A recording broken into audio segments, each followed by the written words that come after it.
একটি। এই একটি সিদ্ধান্তই যেন অঞ্চলের ভূ রাজনৈতিক সমীকরণকে এক ঝটকায় বদলে দেওয়ার ক্ষমতা রাখে।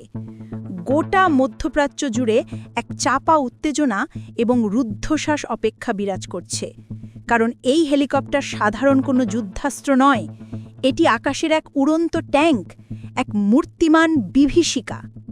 এই হেলিকপ্টারটিকে কেন এত ভয়ঙ্কর হিসেবে দেখা হচ্ছে? তার উত্তর লুকিয়ে আছে নকশা এবং প্রযুক্তির গভীরে। সাধারণ যুদ্ধ হেলিকপ্টার যেখানে একটি প্রধান পাখা বা রোটরের ওপর নির্ভর করে, সেখানে KF-52 এলিগেটর এক বৈপ্লবিক ডুয়াল রোটর সিস্টেম বা কোঅ্যাক্সিয়াল রোটর ডিজাইন ব্যবহার করে। এর দুটি প্রধান পাখা একটির ওপর আরেকটি বসানো এবং প্রতিটি পাখায় 3টি করে মোট 6টি ব্লেড রয়েছে, যা একে অপরের বিপরীত দিকে ঘোরে। এই অবিশ্বাস্য প্রকৌশল হেলিকপ্টারটিকে